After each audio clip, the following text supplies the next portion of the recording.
welcome to Road to Bethlehem. ഇന്ന് day 7 Horeb. നിങ്ങൾക്കറിയാമോ എവിടെയാ ഹോറബ് എന്ന്? ഹോറബ് മോശയ്ക്ക് ദൈവം പ്രത്യക്ഷപ്പെട്ട സ്ഥലമാണ്. ഇന്ന് നമ്മൾ റിഫ്ലക്ട് ചെയ്യേണ്ട ബൈബിൾ ഭാഗം അതാണ്. പുറപ്പാടിന്റെ പുസ്തകം 3-ാം അധ്യായം 1 മുതൽ 8 വരെയുള്ള വാക്യങ്ങളാണ്. അപ്പോൾ നമ്മുടെ ആദ്യത്തെ സെഗ്മെന്റ് ദ ബൈബിൾ വേർഡ്.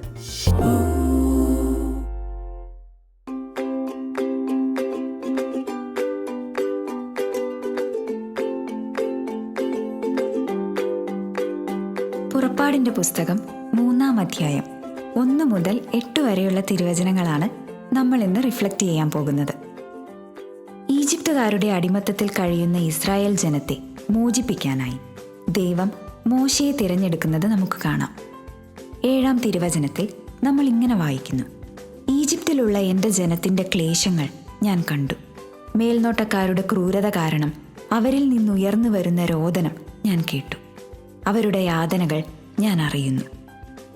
തൻ്റെ ജനത്തിൻ്റെ ക്ലേശങ്ങൾ കാണുമ്പോൾ, അവരുടെ രോദനം കേൾക്കുമ്പോൾ, അവരുടെ യാതനകൾ അറിയുമ്പോൾ അവരെ രക്ഷിക്കാനായി ഇറങ്ങി വരുന്ന ദൈവം.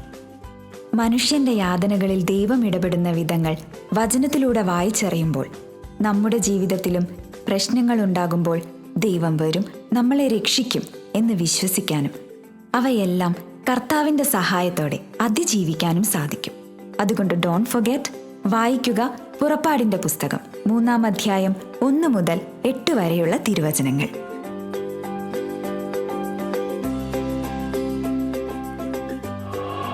നമ്മൾ ബൈബിളിൽ മോശ ദൈവമായിട്ട് സംസാരിക്കുന്നത് കണ്ടുവല്ലേ? ഇന്ന് നമുക്കൊരു പുതിയ കഥ കേട്ടാലോ? നമ്മുടെ അടുത്ത സെഗ്മെന്റ് സ്റ്റോറി ടൈം.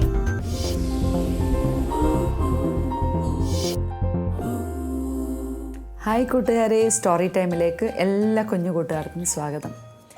മൈക്കലാഞ്ചലോയെക്കുറിച്ച് നിങ്ങൾ കേട്ടിട്ടുണ്ടല്ലോ അല്ലേ? മൈക്കലാഞ്ചലോയുടെ ചിത്രങ്ങൾ കണ്ടിട്ടുണ്ട് നമ്മൾ. പിയാത്ത, അതായത് ഈശോയെ മാതാവിൻ്റെ മടിയിൽ കിടക്കുന്ന രൂപം, ഇതൊക്കെ ലോകത്തിന് സമ്മാനിച്ചത് മൈക്കലാഞ്ചലോയാണ്. അപ്പോൾ ചെറുപ്പം തൊട്ടേ മൈക്കിളിന് ഈ ഒരു കഴിവ് മനസ്സിലാക്കിയ അപ്പൻ ഇങ്ങനെ ഗുരുക്കന്മാരുടെ അടുത്ത് പരിശീലനത്തിനായിട്ട് കൊണ്ടുപോയി വിടും. അപ്പോൾ ആ കാലഘട്ടത്തിൽ ഏറ്റവും പ്രഗത്ഭനായ ഒരു ഗുരുനാഥനായിരുന്നു ബെർട്ടോൾഡോ ജിയോവാനി. ജിയോവാനി എന്ന് പറഞ്ഞാൽ വളരെ സ്ട്രിക്റ്റ് ആയിട്ടുള്ള ഒരാളായിരുന്നു. അപ്പം ഈ മൈക്കിളിന് ഒരു ഇച്ചിരി ഉഴപ്പൊക്കെ ഉണ്ടായിരുന്നു തുടക്കത്തിൽ. അങ്ങനെ ഒരു ദിവസം മൈക്കലാഞ്ചലോ ഒരു പ്രതിമ ഇങ്ങനെ രൂപപ്പെടുത്തിക്കൊണ്ടിരിക്കുമ്പം വളരെ അലക്ഷ്യമായിട്ട് അത് ചെയ്യുന്നതായിട്ട് ജിയോവാനിക്ക് തോന്നി. അപ്പോൾ ഏകദേശം അതിൻ്റെ പണി ഇങ്ങനെ പൂർത്തിയായി വരുമായിരുന്നു. ജിയോവാനി വേഗം അങ്ങോട്ട് ചെന്നിട്ട് ഒരു ചുറ്റിക എടുത്ത് ഇതങ്ങ് അടിച്ചുടച്ച് കളഞ്ഞു. അപ്പം മൈക്കിൾ ആകെ ഇങ്ങനെ ഞെട്ടി ഇങ്ങനെ നിന്നു. അപ്പം ഇദ്ദേഹം പറഞ്ഞൊരു കാര്യമുണ്ട്: കഴിവ് ദൈവത്തിൻ്റെ ഗിഫ്റ്റാണ്. ദൈവം നമുക്ക് ദാനമായിട്ടാണ് കഴിവ് തരുന്നത്. പക്ഷേ അതെങ്ങനെ വിനിയോഗിക്കണമെന്ന് തീരുമാനിക്കുന്നത് നമ്മൾ ഓരോരുത്തരുമാണ്. അപ്പോൾ ദൈവം തരുന്ന ഏത് കഴിവാണെങ്കിലും അത് ഏറ്റവും നന്നായിട്ട്, ഏറ്റവും പെർഫെക്റ്റായിട്ട് വിനിയോഗിക്കുക എന്നുള്ളത് നിൻ്റെ കടമയാണ്. ആത്മാർത്ഥതയില്ലാതെ ഇത്തരം പണി ചെയ്യരുതെന്ന് പറഞ്ഞ് വഴക്ക് കൊടുത്തു. പിന്നീട് ഒരിക്കലും മൈക്കലാഞ്ചലോ ജീവിതത്തിൽ ഉഴപ്പിയിട്ടില്ല. അതുകൊണ്ടാണ് ആ ഒരു ഡെഡിക്കേഷൻ, ആ ഒരു ആത്മാർത്ഥത, അദ്ദേഹം ചെയ്യുന്ന എല്ലാ കാര്യങ്ങളിലും ദൈവത്തിൻ്റെ കയ്യൊപ്പെന്നൊക്കെ നമ്മൾ പറയത്തില്ലേ, ദൈവം അതിനെ സിഗ്നേച്ചർ ചെയ്തു എന്ന് പറയുന്ന രീതിയിലേക്കുള്ളൊരു ഗ്രേറ്റ് ആർട്ടിസ്റ്റായിട്ട് മൈക്കലാഞ്ചലോ മാറിയത്. ഇതൊരു നല്ല ക്വാളിറ്റി അല്ലേ? നമുക്ക് ഫോളോ ചെയ്യാൻ പറ്റുന്ന ഒരു കാര്യമാണ്. നമ്മൾ താലന്തുകളുടെ ഉപമയിൽ പറയുന്നില്ലേ, ഈശോ തരുന്നതിനെ വർദ്ധിപ്പിക്കണം. അപ്പോൾ ദൈവം നമ്മുടെ ഉള്ളിൽ കുറേ കഴിവുകൾ നിക്ഷേപിച്ചിട്ടുണ്ട്. അത് നമുക്ക് ഫ്രീ ഗിഫ്റ്റാണ്. അതിനെ ഏറ്റവും ബെസ്റ്റായിട്ട് ഉപയോഗിക്കാനുള്ളൊരു റെസ്പോൺസിബിലിറ്റി, ആ ഒരു ഉത്തരവാദിത്വം നമുക്കുണ്ട്. അത് നമുക്ക് മറക്കാതിരിക്കാം. ഈ ക്രിസ്മസ് സീസണിൽ അത് നമുക്കൊരു നല്ല പരിശീലനമാകട്ടെ. എല്ലാവരും നല്ല മിടുക്കരായിട്ട് നിങ്ങളുടെ കഴിവുകൾ നന്നായിട്ട് വിനിയോഗിക്കുക. Okay, by. ജോയിന് നമ്മൾ ഏത് രാജ്യത്തെ ക്രിസ്മസ് കാഴ്ചകളാണ് കാണാൻ പോകുന്നത്? ഞാൻ ഇഷ്ടമുള്ള ഒരു സ്ഥലം പറയട്ടെ. പോർച്ചുഗൽ. എന്നാണോ ജോയ്ക്ക് പോർച്ചുഗൽ ഇഷ്ടം? എനിക്ക് അവിടെ ഇഷ്ടമുള്ള ഒരാളുണ്ട്. ജോയ്ക്ക് ഇഷ്ടമുള്ള പോലെ നമുക്ക് പോർച്ചുഗലിന്റെ ക്രിസ്മസ് കാഴ്ചകൾ കാണാം. നമ്മുടെ അടുത്ത segment Christmas around the world.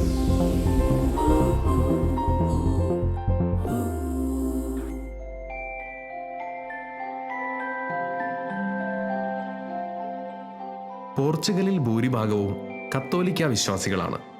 ഏറെ ഭക്തിയോടും ഉത്സാഹത്തോടും കൂടെയാണ് പോർച്ചുഗലിലെ ജനങ്ങൾ ക്രിസ്മസ് ആഘോഷിക്കുന്നത്. പള്ളികളിൽ മാത്രമല്ല, വീടുകളിലും പുൽക്കൂടൊരുക്കുന്നതിന് ഏറെ പ്രാധാന്യം നൽകുന്നവരാണ് ഇവിടുത്തെ വിശ്വാസികൾ.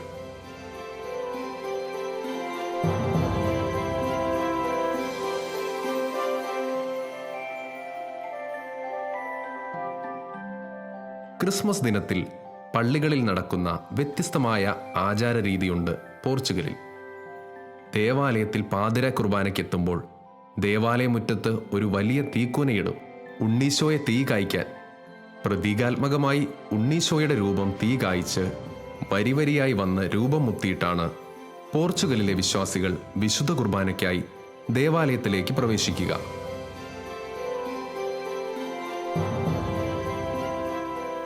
ദേവാലയത്തിലെ തിരുക്കർമ്മങ്ങളിൽ പങ്കെടുത്ത ശേഷം വീടുകളിൽ തിരിച്ചെത്തി തങ്ങൾ ഒരുക്കിയ പുൽക്കൂട്ടിലേക്ക് ഉണ്ണീശോയെ എടുത്തു വയ്ക്കും. കുട്ടികളാണത് ചെയ്യുക. പോർച്ചുഗലിലെ കുട്ടികൾക്ക് വളരെ സന്തോഷമാണ് ഈ കാര്യം. അവർ അതിനായി ഒരുങ്ങി നിൽക്കും.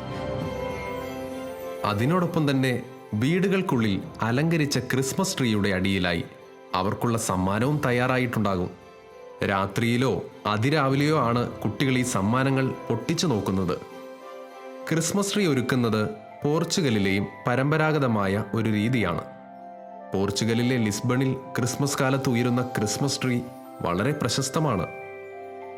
ആയിരക്കണക്കിന് വർണ്ണ ബൾബുകൾ കൊണ്ട് അലങ്കരിക്കുന്ന ആ ക്രിസ്മസ് ട്രീ വളരെ മനോഹരമായ കാഴ്ചയാണ് സമ്മാനിക്കുന്നത്. ക്രിസ്മസ് കാലത്ത് പോർച്ചുഗലിലെ തെരുവുകളും പട്ടണങ്ങളും തിരുപ്പിറവിയുടെ രംഗങ്ങൾ ഒരുക്കുകയും ദീപാലങ്കാരങ്ങളോടെ നയനമനോഹരമാക്കുകയും ചെയ്യാറുണ്ട്. പല സ്ഥലങ്ങളിൽ നിന്നും ആളുകൾ അത് കാണാനായി വന്നു ചേരുന്നത് ക്രിസ്മസ് സമയത്തെ ഒരു സുന്ദരമായ കാഴ്ചയാണ്.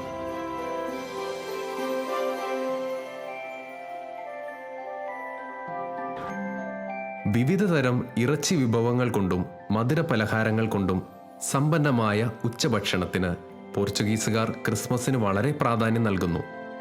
കുടുംബാംഗങ്ങളെല്ലാവരും ഒരുമിച്ച് കൂടി മേശയ്ക്ക് ചുറ്റുമിരുന്നുള്ള ക്രിസ്മസ് ദിനത്തിലെ ഉച്ചഭക്ഷണം സ്നേഹത്തിൻ്റെയും സന്തോഷത്തിൻ്റെയും മറക്കാനാവാത്ത അനുഭവമാണ് അവർക്ക് സമ്മാനിക്കുന്നത്.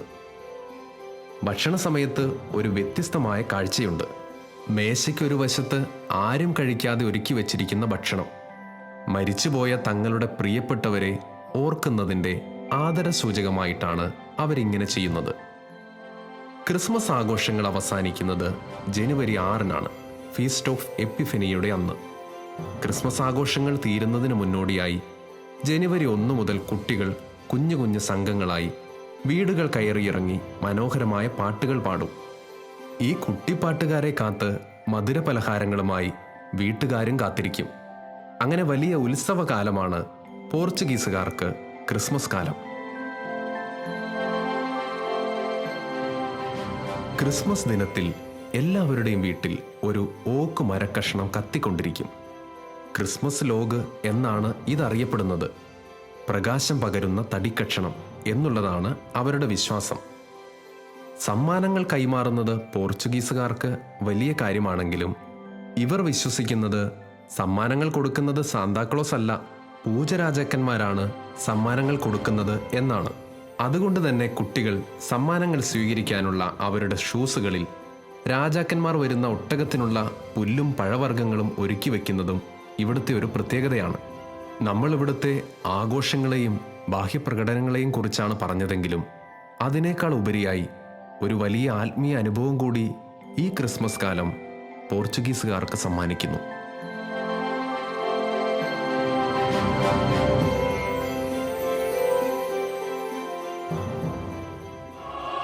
ക്രിസ്മസ് സീസൺ ഏറ്റവും ബ്യൂട്ടിഫുൾ ആക്കുന്ന കാരൽസ് അല്ലേ Inchitha? Yes.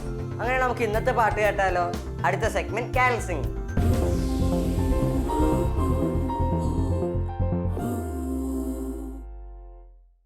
Road to Bethlehem എന്ന ഈ പ്രോഗ്രാമിൽ ഇന്ന് പാടുന്നത് വൈപ്പിനിലെ കർത്തേടം സെൻറ്റ് ജോർജ് ചർച്ചിലെ കൂട്ടുകാരാണ്.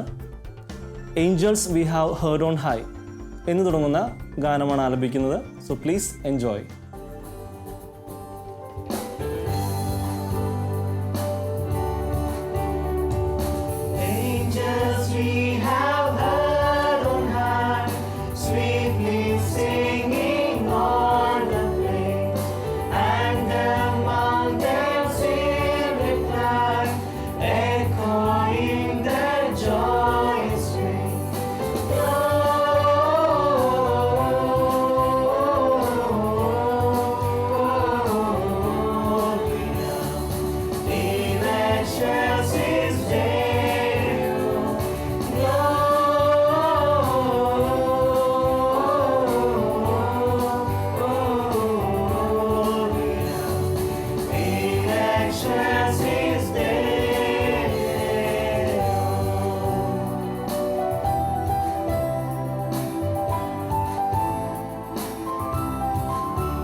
എല്ലാവരും? മൂടൊന്നും കളയണ്ട, നമുക്ക് ആക്ടിവിറ്റിയിലേക്ക് പോവാം.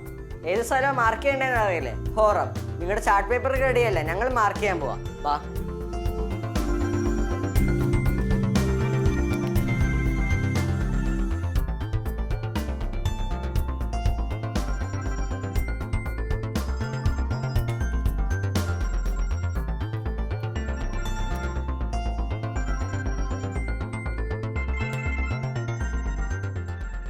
നമ്മുടെ ആക്ടിവിറ്റി ഒക്കെ കഴിഞ്ഞു. ഞങ്ങൾ മാർക്ക് ചെയ്തു, നിങ്ങൾ മാർക്ക് ചെയ്തിട്ടുണ്ടാവില്ലേ? ഇനി ഞാൻ ആക്ഷൻ പറയാം.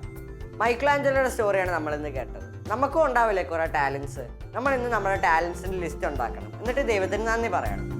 ജോ പറഞ്ഞ പോലെ നമുക്ക് നമ്മുടെ ടാലൻസിന്റെ ലിസ്റ്റ് ഓർത്തെഴുതാം, എന്നിട്ട് നമുക്ക് ദൈവത്തിനോട് നന്ദി പറയാം. ഇന്നലെ നൽകിയ ചോദ്യത്തിനുത്തരം റംസസ്. ഉത്തരങ്ങൾ അയച്ചവരിൽ നിന്നും തിരഞ്ഞെടുത്ത വിജയി Josmi Anees, Thaikkunnampuram house, Chapparapadavu PO, Kannur. Question കേൾക്കാൻ നിങ്ങളെല്ലാവരും റെഡി ആയിട്ടിരിക്കുകയല്ലേ? ഇന്നത്തെ ക്വസ്റ്റ്യൻ ഇതാണ്: മോശയുടെ തൊഴിൽ എന്തായിരുന്നു? ഞാൻ ഒന്നും കൂടി പറയാം, മോശയുടെ തൊഴിൽ എന്തായിരുന്നു? നിങ്ങളുടെ ഉത്തരങ്ങൾ വേഗം അയക്കാം. നിങ്ങൾ അയക്കേണ്ട നമ്പർ 9605818881. I repeat, 9605818881. നമ്മുടെ സമയം കഴിയാറായി. ഇന്നത്തെ എപ്പിസോഡ് നിങ്ങൾക്ക് എല്ലാവർക്കും ഇഷ്ടപ്പെട്ടില്ലേ? നമുക്ക് നാളെ വീണ്ടും ഒരു പുതിയ എപ്പിസോഡിൽ കാണാം. Until then, take care. Bye.